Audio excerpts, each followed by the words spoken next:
In this video, I compared two of the best products for cleaning cookware, Barkeeper's Friend and the Pink Stuff. You'll see how they perform side by side on 3 heavily stained pans. So if you're looking for the best product for deep cleaning your pots and pans, keep watching.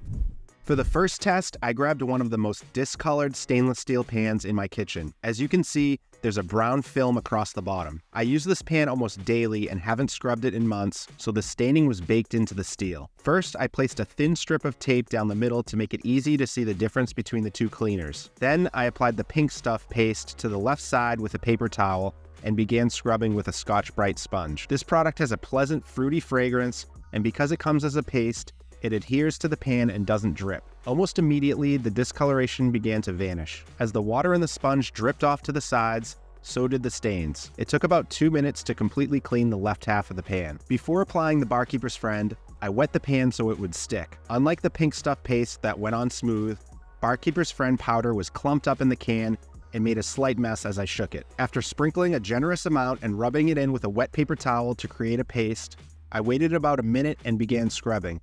To get a fair comparison, I cleaned the right side with Barkeeper's Friend using the same force, and I scrubbed for the same amount of time. Barkeeper's Friend has a slightly unpleasant odor that becomes more noticeable when you add water. It's not nearly as harsh as bleach or oven cleaner, but it is noticeable. At a glance, both cleaners did a fantastic job removing the stains. But when I took a closer look, I noticed a faint stain on the left side, which I cleaned with the Pink Stuff. The Barkeeper's Friend side was spotless and shiny. I put some Barkeeper's Friend on the stain left behind by the Pink Stuff, and it came right off. When I removed the tape, you could see how dirty the pan was and how clean it got, especially after scrubbing both sides with Barkeeper's Friend.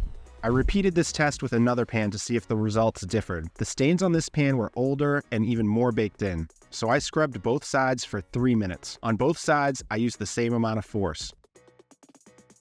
This time, the Pink Stuff and Barkeeper's Friend both did a great job removing most of the stains, and there was no lingering discoloration on either side.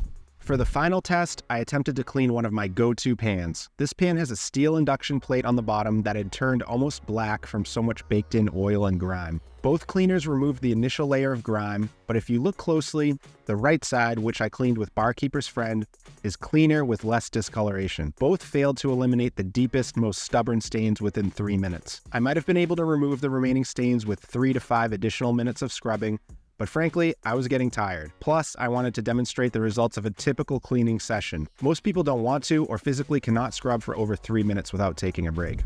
So based on these tests, Barkeeper's Friend and the Pink Stuff are both effective, but Barkeeper's Friend did a better job cleaning 2 out of the 3 pans. I was still impressed with the Pink Stuff's performance, pleasant fragrance, and how easy it is to apply since it comes as a thick paste. But if you're looking for the best cookware cleaner, it's Barkeeper's Friend. If you're not sure which to use, buy both and try them out yourself. They're both inexpensive and you can use them on many other surfaces besides cookware, so they won't go to waste. I'll link to both products in the description of this video. Those are affiliate links, so I'll earn a commission if you click and buy, but at no extra cost to you. If you want to learn more about cleaning cookware, check out this video where I walk through the exact process I use. And don't forget to click the logo to subscribe to the channel. Thanks for watching. We'll see you in the next video.